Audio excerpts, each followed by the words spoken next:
سلام علیہ یوم ولد، اور اس سے پہلے برم بوالدیہ، آج شب جمعہ ہے تو والدین کی عظمت کے بارے میں اپنی نفس کے لیے اور آپ کی خدمت میں برکت کے حصول کے لیے بیان کر رہا ہوں۔ یاد رکھیے، ہر مومن کی پہچان، ہر مومنہ کی شان ہے کہ اپنے والدین کے ساتھ اچھا سلوک اختیار کرے۔ اچھے سلوک کے دونوں حوالے آپ کی خدمت میں مکہ المکرمہ سے بیان کر دیتا ہوں۔ مولا مشکل کشا علی ابن ابی طالب علیہ الصلوۃ والسلام تشریف فرمائیں۔ ذی الحج کی 7 تاریخ ہے اور مولا مشکل کشا مسجد حرام میں مخصوص مقام تھا آپ کا، مقام ابراہیم، جہاں تشریف فرما ہوتے تھے۔ انشاءاللہ آنے والا زمانے کا امام اپنے ظہور کے فوراً بعد جو پہلی 4 رکعت نماز پڑھے گا مقام ابراہیم کے ساتھ، کہ جہاں مولا متقیان کا اصل مقام تھا۔ مولا تشریف فرما تھے اور آپ کے ساتھ جنت کے جوانوں کے 2 سردار موجود تھے، یعنی کہ حسنین بھی موجود تھے۔ ایسے میں مولا مشکل کشا نے کسی مظلوم کی فریاد سنی کہ جو خانہ کعبہ کا غلاف تھامے ہوئے خدا سے کہہ رہا تھا کہ پروردگار، تو مجھے معاف نہیں کرنے والا، اور تو مجھے معاف کیسے کرے گا جبکہ معاف کرنے کا وسیلہ ختم ہو چکا ہے۔ مولا مشکل کشا نے اس کی فریاد سنی اور اپنے فرزندوں کو روانہ کیا، جاؤ جا کے اسے بلا کے لے کر آؤ۔ دونوں شہزادے چلے اسے بلانے کے لیے، اور جب امام کی خدمت میں لے کر آتے، یہ معذور شخص ہے، اس کے آدھے جسم پر فالج کا اثر ہے، بہت حسین، بہت خوبصورت ہے۔ امام کی خدمت میں لایا گیا اور امام سوال کرتے ہیں، بتاؤ مسئلہ کیا ہے؟ کہتے ہیں اگر آپ حجت خدا ہیں تو سوال مت کیجئے، آپ جانتے ہیں کہ مسئلہ کیا ہے، لیکن امام چاہتے ہیں میں تم سے پوچھنا چاہتا ہوں۔ غالباً امام اس لیے پوچھنا چاہتے تھے تاکہ ہر ایک کو علم ہو جائے کہ اگر کوئی ایسا مریض ہو تو شفا کیسے ملتی ہے۔ اس لیے امام نے مرض کا سوال کیا۔ وہ کہتا ہے، یا علی، میں اپنے والد کی خدمت میں بہت زیادہ نافرمانی کیا کرتا تھا، میرا والد مجھ سے پریشان و عاجز، اور میں اپنے والد کی کمائی پر بہت زیادہ عیاشی کیا کرتا تھا۔ ابا کماتے ہیں، ابا تو ہوتے ہیں ATM، بس پیسے نکالو اور خرچ کرو۔ ابا سے بار بار پیسے مانگتا تھا، ابا پریشان ہو گئے کہ کتنا ضائع کرتا ہے، برباد کرتا ہے۔ تو ایک دن ابا نے روک دیا۔ جب میں نے رقم کا مطالبہ کیا، مجھے پتا تھا کہ ابا نے چھپا کے کہاں رکھی ہے۔ کہتا میں نے باپ کے سامنے اس طرح سے باپ کو زد و کوب کیا کہ باپ کو دھکا دے کے گرا دیا، اور جا کے پیسے نکال کے اپنا کام کر لیا۔ باپ تو نیچے گر گیا، مگر یہ پتا نہ تھا کہ رحمت کا دروازہ بھی نیچے گر گیا۔ باپ چلا، اس کے بعد مکے پہنچا۔ غالباً یہ واقعہ ایسے زمانے کا اور ایسے علاقے سے متعلق ہے جہاں مکے جانا ممکن ہوا کرتا تھا اس زمانے میں۔ مکے پہنچا بڑھاپے میں، اور خانہ کعبہ کا پردہ تھام کے میرے حق میں بددعا کر دی۔ اس نے بددعا کی اور خدا نے میرے جسم کو فالج کے زیر اثر کر دیا، میرا آدھا حصہ شل ہو گیا۔ بہت غور کیجئے گا، خدا کسی دشمن کو بھی فالج کا مرض نہ دے۔ فالج کا مرض میں نہ انسان زندوں میں رہتا ہے اور نہ مردوں میں رہتا ہے، پڑے پڑے بستر پر ہی مر جاتا ہے کہ بار بار کون اٹھائے گا اس آ کر لاش کو باتھ روم لے جانے کے لیے، کون بدلے گا اس کے لباس کو نجس ہو جانے کے بعد۔ ابھی اندازہ کیجئے گا، پھر شکر خدا ادا کیجئے کہ خدا نے آپ کے سارے اعضاء و جوارح کو آپ کی اطاعت گزار بنایا ہے۔ فالج میں کیا ہوا؟ جسم نے کام کرنا چھوڑ دیا۔ کہتا میں نے باپ کو راضی کیا، رویا، گڑگڑایا۔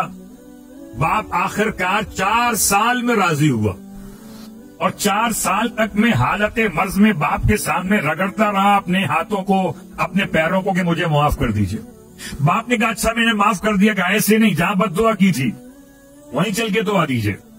تیار کیا ہم نے، سامان سفر کو جا رہے تھے، راستے میں باپ کو جس اونٹ پہ بٹھایا تھا، وہ اونٹ کسی بڑے پرندے کے اڑنے کی وجہ سے ڈر گیا، اور بدک کر اس نے جو اپنے آپ کو اچھالا تو باپ گر پڑا، اور باپ کے گرتے کے ساتھ پتھر پہ باپ کا سر لگا، باپ مر گیا۔ کہتا ہے اب میرے پاس ایک سہارا تھا، باپ کا نہیں رہا۔ میں وہاں سے جیسے تیسے کر کے مکے تو پہنچ گیا، لیکن جب سے اب تک میں خدا سے فریاد کر رہا ہوں۔ باپ مجھے معاف کر چکا تھا مگر کعبے تک نہیں پہنچا، میں کعبے کا پردہ تھام کے دعا کر رہا ہوں۔ امام نے ارشاد فرمایا، اگر تم نے واقعاً خدا کی بارگاہ میں توبہ کرنے کا ارادہ کر لیا ہے اور باپ نے تمہیں معاف کر دیا تھا تو یہ اسم اعظم مجھ سے لے لو۔ اسم اعظم امام نے تعلیم فرمایا۔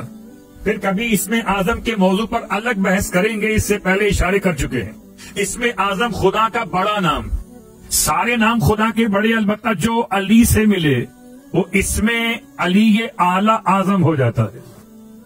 اس کا نام پڑ گیا اسم اعظم کی دعا کا دعائے مشلول، کیونکہ مشلول کہتے ہیں اس کو جسے فالج کا مرض ہو چکا ہو، یہ نکلا اس شل سے، مشلول، دعائے مشلول، یہ اسم اعظم ہے، یاد رکھیے گا۔ جب کبھی آپ کو مشکلات پیش آئیں تو بجائے ادھر ادھر عاملوں کے ڈھونڈنے کے آئیے مولا کے پاس آئیے۔ اسم اعظم یہ کیا دیں گے جو خود فقیر بنے بیٹھے ہیں؟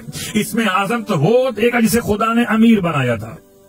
اسم اعظم دعائے مشلول۔ کبھی آپ کو اگر اسم اعظم ڈھونڈنا ہو تو پریشان مت ہوئیے، دعائے مشلول پڑھ لیجئے، اپنی ہر مشکل کے حل کے لیے، ہر بیماری سے شفا یابی کے لیے، ہر پریشانی کے خاتمے کے لیے۔ مگر آزمائش شرط نہیں ہے، عقیدہ شرط ہے۔ دعائے مشلول تلاوت آپ نے اسے سمجھایا کہ یاد کرو، اتنی بڑی دعا اس نے یاد کر لی، رات میں پڑھ لینا۔ رات میں پڑھا دعائے مشلول کو اس نے خانہ کعبہ کے صحن میں، جیسے ہی دعا مکمل کی آنکھ جھپکی، ایک لہجے کے لیے رسول خدا کی زیارت نصیب ہوئی۔ حالت خواب میں اللہ کے حبیب فرماتے بتاؤ کون سا حصہ نہیں اٹھتا؟ اس نے حصہ بدن کا اشارہ کیا، آپ دستے مبارک پھیرتے چلے گئے، جہاں جہاں مصطفیٰ کا ہاتھ چلا وہاں حیات کا رواج چلا۔ جو خون رکا ہوا تھا اس میں روانی پیدا ہو گئی، تو طریقہ سمجھ میں آیا، ایک چھوٹا ایک بڑا، دونوں باپ ہمارے ہیں، چھوٹے نے نسخہ تعلیم دیا، بڑا علاج کرنے پہنچ گیا۔ تو دعائے مشلول ماں باپ کے حوالے سے یاد رکھیے، برم والدین ہے، والدین کو ناراض کرنا تو آسان ہے، منانا آسان نہیں ہے۔ بس ذات خدا اکیلی وہ ذات ہے کہ یا سریع الرضا اغفر لمن لا یملک الا الدعاء۔ ماں باپ اگر روٹ جائے تو اتنی آسانی سے راضی نہیں ہوتے، لیکن اگر خدا روٹ جائے تو ایک سجدے سے راضی ہو جاتا ہے۔ اسی لیے تو شاعر کہتا ہے یہ ایک سجدہ جسے تو گرا سمجھتا ہے، 1000 سجدوں سے دیتا ہے آدمی کو نجات۔ بات پڑھے محمد و آل محمد۔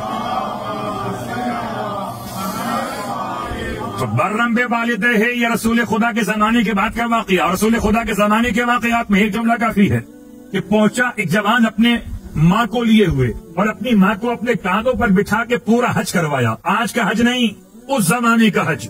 اور اتفاق سے پیغمبر سے ملاقات ہو گئی، اللہ کے نبی کی بارگاہ میں آ کے کہتا یا نبی اللہ، میں نے اپنی ماں کا حق تو ادا کر دیا، میری ماں پچھلے 10 سال سے بیمار ہے، سارا کام اپنی ماں کا اپنے ہاتھ سے کرتا ہوں، جیسے کوئی بچے کو پالتا ہے ایسے ماں کو پالتا ہوں، اور پھر بٹھا کے اپنے کانوں پہ یہاں تک لے کر آیا ہوں، پھر طواف بھی خود کروایا، سارے احکام خود کروائے ہیں، اب تو حق ادا کر دیا میں نے۔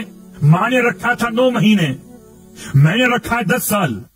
9 مہینے کم ہیں، 10 سال زیادہ ہیں۔ اللہ کے حبیب ارشاد فرماتے ہیں برخوردار اگر تم ساری زندگی بھی ماں کی ایسی خدمت ہی کرتے رہو تو یاد رکھو جو ماں نے تمہیں اپنے پیٹ میں رکھتے ہوئے ایک سانس تکلیف کے ساتھ لی تھی، اس ایک سانس کا عوض ممکن نہیں ہے۔ اللہ اکبر، ایک سانس کا بدل ممکن نہیں ساری زندگی خدمت کے بعد۔ سوچئے جو پیٹ میں رکھے، جب اس کی ایک سانس کا بدل ممکن نہ ہو تو جو کائنات میں فرش پر اتارے، آسمان کا شامیانہ بنائے، چاند و ستاروں کی نعمتیں عطا فرمائے، اس پروردگار کی رحمتوں کا کیا عوض ممکن ہے؟ چلے ہیں سجدہ کرنے کہ ہم نے خدا کی نعمتوں کا شکریہ ادا کر دیا۔ عاجزی پیدا کیجئے تکبر کے بجائے۔